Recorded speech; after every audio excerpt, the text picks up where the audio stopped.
Affordable air condition, अस्सलाम वालेकुम रहमतुल्लाहि वबरकातुहू। अफोर्डेबल एयर कंडीशन है जो इसका टेम्परेचर मेंटेन नहीं हो रहा था, उसका कंप्लेन आया था। वजह क्या था इसको बताएंगे। हमेशा हम कुछ आपको बताते रहते हैं वीडियो में कि नॉट कूलिंग या टेम्परेचर नॉट मेंटेन करने का क्या क्या कारण हो सकता है। उसमें से एक कारण आपको इसमें प्रैक्टिकल देखने के लिए मिल जाएगा। ठीक है, टेम्परेचर जब भी मेंटेन नहीं करता है तो क्या होता है, उसमें गैस कम होता है। ठीक है, या पंपिंग का प्रॉब्लम होता है। ठीक है, या फिर आपका रूम का साइज़ बड़ा है। ठीक है ना, प्रॉपर मशीन हमारा हीट होकर बंद हो जा रहा है, कंडेंसर चौंक्ड है, कंडेंसर फैन मोटर स्लो घूम रहा है। ये सब के कारण क्या होता है, आपका नॉट कूलिंग का मसला होता है। ज़्यादातर जो मसला होता है, कंडेंसर चौंक्ड रहता है और उसके बाद क्या होता है, कंप्रेसर हीट होकर बंद हो जाता है, बहुत देर में चालू होता है। या फिर टेम्परेचर जो है, यहाँ जो टेम्परेचर सेट देखना, ये टेम्परेचर सेट 24-25 रहेगा, तो फिर ज़्यादा कंप्रेसर नहीं चलता, टेम्परेचर मेंटेन नहीं होता। तो ये सब कारण 4-5 कारण होता है। क्या क्या होता है, कंडेंसर फैन मोटर स्लो घूमना, कंडेंसर फैन मोटर नहीं घूम रहा, कंप्रेसर ओवर हीट हो जाना, कंडेंसर चौक रहना, 4 हो गया, कंप्रेसर अप सेट रहना। ठीक है, 5 हो गया, कंप्रेसर जो है हमारा हीट हो जाना। ठीक है, 6 हो गया, पंपिंग का प्रॉब्लम 7, गैस कम रहना 8। ठीक है, ये सब का कारण जो होता है टेम्परेचर मेंटेन नहीं करता। कभी कभी रिटर्न एयर सेंसर का प्रॉब्लम होता है 9।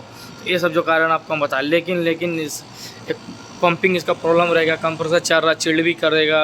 ठीक है ना, लेकिन सही से वर्क नहीं करता कंप्रेसर, तो कैसे मालूम चलेगा कि कंप्रेसर का हमारा जो है पंपिंग का प्रॉब्लम है।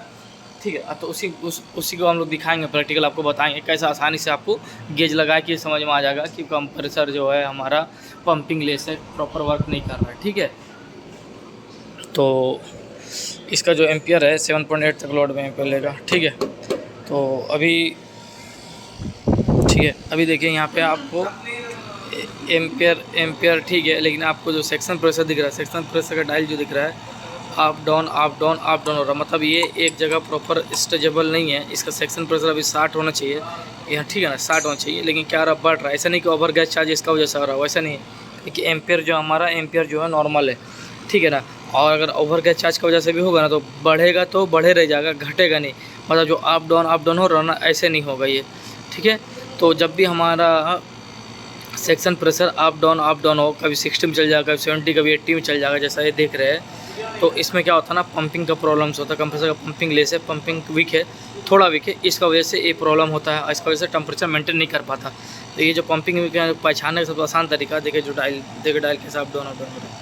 ठीक है, बहुत कोई बोलता भाई ये, बहुत कोई बोलेगा ईयर रहेगा, चौंक रहेगा, तो भी ये प्रॉब्लम होता है। ऐसा कुछ नहीं है, इसको बढ़िया से वैक्यूम करके फिर से गैस चार्ज करके क्या किया है। और जब भी हमारा एयर का वजह से ऐसा होगा, चौंक रहेगा मशीन, एयर का वजह से होगा। ठीक है, सिस्टम में एयर रहेगा तो डिस्चार्ज प्रेशर है, सेक्शन प्रेशर अप डाउन नहीं होता। डिस्चार्ज प्रेशर जो है वो, जैसे मान लीजिए इसका 250 से 300 है, 250 में जाके वो क्या होगा, गैस जो हमारा ऐसे डिस्चार्ज प्रेशर में होगा, सेक्शन प्रेशर में कभी नहीं होता। जब भी सेक्शन प्रेशर में स्टेप को देखने मिलेगा, देखा अभी 70 से 75 होगा, जैसे देखने मिलेगा, तो मतलब पंपिंग का वजह से पंपिंग इसका वीक है। बाकी प्रॉपर वर्क कर रहा है, कोई दिक्कत नहीं है। थोड़ा सा इसका टेम्परेचर जो है मेंटेन नहीं कर पाएगा, लंबा रूट तक नहीं चल पाएगा ये।